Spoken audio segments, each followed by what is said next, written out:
Starting off this countdown, we have the human-monkey hybrid. Guys, I wish this was fake, but it's not. So scientists are currently trying to make human-monkey hybrids. They have high hopes that these experiments will succeed because monkeys and humans are similar genetically. Spanish biologist Juan Carlos Belmonte is working with monkey researchers in China to perform these experiments. So basically, they are mixing human cells into monkey embryos. Their objective is to grow a monkey whose organs are completely made out of human cells. They then would use these animals and their organs for people that need the organs. Of course, this is controversial in a number of ways, as you can imagine. In our number 9 spot today, we have bees. Before I dive into this one, guys, please don't forget to hit the thumbs up button if you're enjoying the video so far, because it really helps us out. A lot of us know bees is pretty harmless and kind of cute little pollinators, unless of course you're allergic or terrified, but truthfully, bees normally do a lot more good than harm. That was of course until an experiment in the 70s went awry and caused a new crossbred bee. This experiment was to take a regular honeybee and breed it with a bee that was found in Africa that produces a lot more honey, and of course the goal was to produce a manageable bee that would also be able to provide more honey than a regular honeybee would. Well, the bees that came out were a lot less manageable and they didn't even make more honey. After this experiment ended, however, the bees got out into the environment and the 80s saw the beginning of the trouble. These bees are not only aggressive towards other kinds of bees, which creates a huge problem, but they're also very aggressive towards humans. And when these bees sting, their stinger stays with them so they can sting multiple times. Victims of these swarms receive 10 times as many stings as regular swarms. They react to disturbances 10 times faster, and they will also chase the disturbance a quarter of a mile. These bees have actually caused at least 1,000 deaths, so it's safe to say that this is one experiment gone horribly wrong. Moving on, at number 8, we have the pig-human hybrid. Again, you heard me correctly. Scientists at the Salk Institute for Biological Sciences in California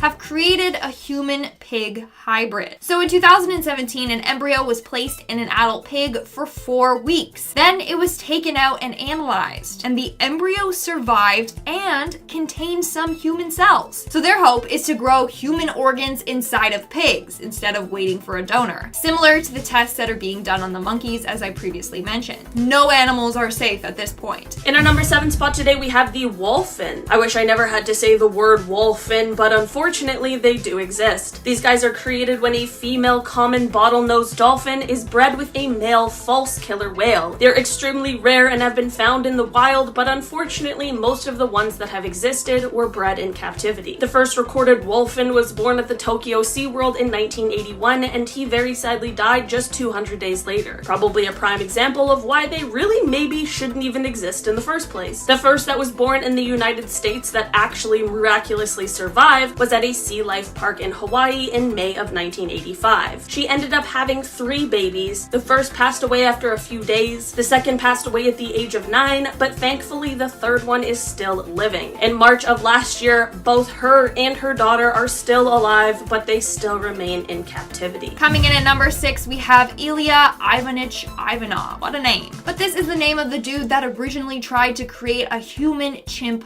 hybrid. Ilya was a Russian biologist who did a number of disturbing experiments in the 1920s. He started with crossbreeding animals. So he managed to produce a zebra-donkey hybrid, a Z-donk, and a bison-cow cross, which is a zubron, and also crossed rats, mice, guinea pigs, and rabbits together with each other. But he decided to take it further with the human and monkey crossing. In fact, he successfully managed to inseminate 3 female chimpanzees with human sperm. His experiments were so famous that 5 women actually offered to carry half-ape babies inside of them in the name of science, which thankfully didn't go through. Or if it did, he did it in private with no one else knowing. In our number 5 spot today, we have farm cattle. In the 1990s, farmers in India were told that if they crossbred their cattle, they'd be able to breed cattle that could produce more milk, which would of course mean more money for them and their families. This should be amazing amazing and great, right? Well, considering why we're all here today, I think we all know the answer to that question. Different breeds of bulls were brought in and farmers were expecting great things, but they ended up being stuck with cattle that did produce more milk, but also needed way more higher quality food, or else they'd stop producing more milk, and they were less resistant to the local diseases, so they required more veterinary visits. So it's this kind of situation like, yes, they are producing more milk, which will get us some more money, but they also cost us more, and truthfully, most of the times the increased milk production did not outweigh the growing costs. In our fourth spot, we have Hiromitsu Naguchi. Hiromitsu is a stem cell biologist from Tokyo. Just recently, his experiments have been approved by the government. And let me tell you what he's planning on doing. Basically, he hopes to grow human cells in mice and rats, and then transplant those embryos into surrogate animals. So again, another experiment having to do with growing human cells in animals. So his experiment started by injecting some cells into rat and mice embryos. But those rodents have been genetically manipulated so they can't make a pancreas for themselves. But his hope is that the rodents' bodies will use the human cells to then make a pancreas for themselves. Here's the thing. While conducting the experiments, if they find that the rats are starting to develop a human-type brain, then they have to stop the experiments on them. It's part of the agreement that he has with the government. They don't want a humanized animal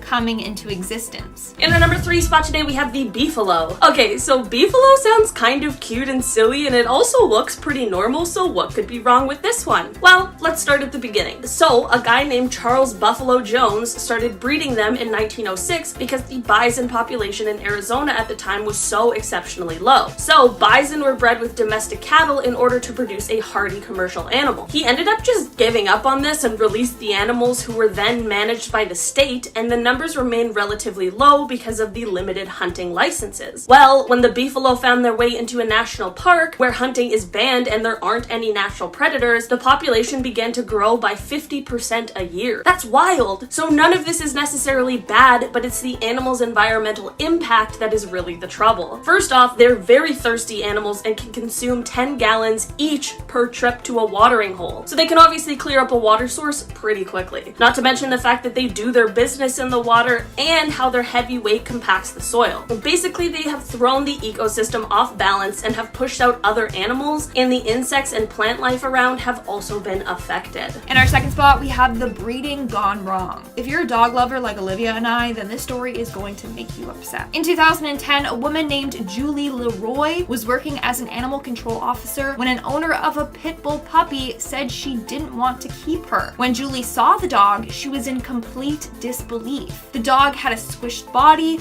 huge jaw, a bad underbite, and was oddly shaped. That's because the dog suffered from short spine syndrome. That's because they got the dog from a backyard breeder who was carelessly breeding a bunch of his dogs together. Thankfully, Julie took the dog in and gave her a loving home. But it's sad to see dogs born like this just from reckless people who only have money on their mind. In our number 1 spot today, we have lions. In the 1980s, the Chatbir Zoo in India started an experimental program where they would breed together a domestic lion, which is a bit smaller and has a less shaggy mane, with an African lion in the hopes that they could be introduced to the wild and help with the dwindling population of wild lions in India. The zoo found 2 African lions that were being used in a circus and brought them in to breed with their 2 Asiatic lions. When the cubs were born, it was clear that this was already a mistake, as the cubs had severely weak back legs. They were having extreme trouble walking, and as they got older, their immune systems started to fail. By 2000, when they had already bred more than 70 of these hybrid lions, they finally decided to stop the program, and all of the males were given vasectomies in order to stop any reproduction. There are laws that prohibit them from killing animals, so they were simply just waiting for them to die naturally. When there's a dwindling population of lions, it's insane to me that they wasted 20 years trying to do this when they could have just simply bred the lions that they had. Starting off this countdown, we have the rabbit man. Yes, I'm talking about a human-animal hybrid between a human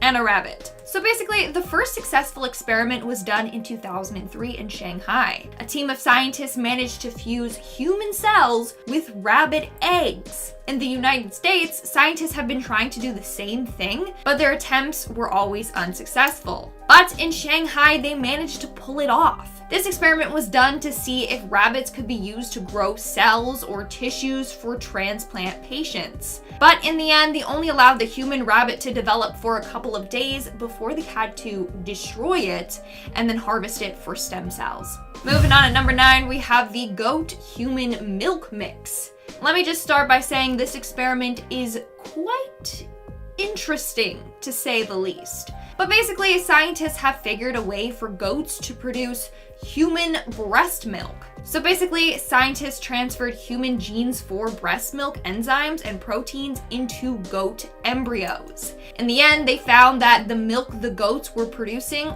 was not 100% human, but it contained 60% of the lysosome and lactoferrin found in human milk. Maybe this weird goat human milk is gonna change the future. It could feed and save babies in need. It also means a longer shelf life for this milk. Would you guys ever try this milk? Let me know in the comments below. Moving on at number 8, we have the pigs with human blood. In my last video, I talked about how pigs were used to help create human organs. Well, that's not all. Researchers at Mayo Clinic in Minnesota have managed to create pigs with human blood. Yeah, they have human blood pumping through their veins. Not only that, but some of their cells in the blood merge to create pig-human cell hybrids. Kind of weird, not gonna lie. Hit that thumbs up button if you agree. But scientists are using this to study how viral infections can transfer from animals to humans. In our 7th spot, we have the glow-in-the-dark cats.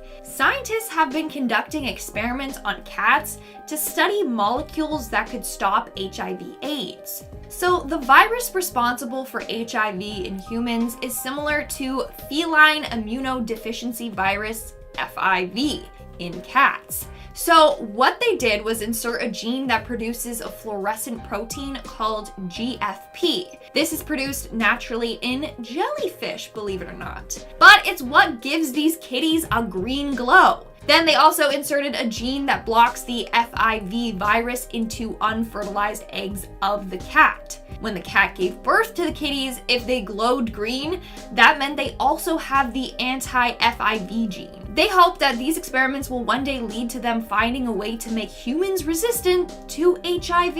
In our 6th spot, we have the human sheep livers. In 2007, scientists at the University of Nevada, Reno claims they managed to grow human livers inside of sheep. So they did this by injecting human stem cells from bone marrow into growing sheep fetuses. Sheep is apparently good for this because their circulatory system is similar to ours. In the end, they said the livers will be made with 20% human cells. They are hopeful that one day this can be used to help grow human organs for those in need of transplant. We are now at our 5th and halfway mark with the mice with a human brain. In 2005, Irving Westman, a professor at Stanford University and co-founder of the company Stem Cells Inc., was given permission to create a mouse-human hybrid. So what they did was transplant human brain stem cells into the brains of mice. They did this in hopes to study neurodegenerative diseases like Parkinson's and Alzheimer's disease. In the first round of tests, they found that the mouse brain consisted of less than 1% of human cells.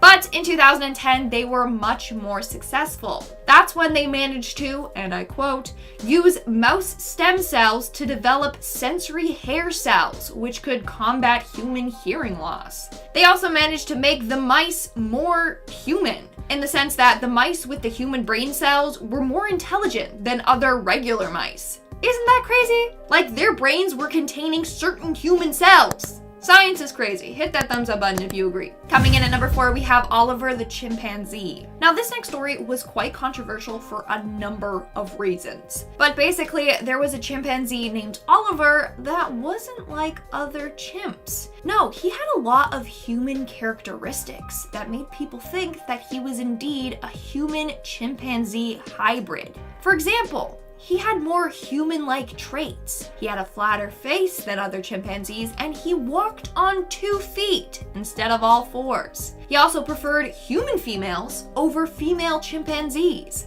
In fact, a lot of doctors and scientists at the time were convinced he was a humanzee, a human and a chimpanzee.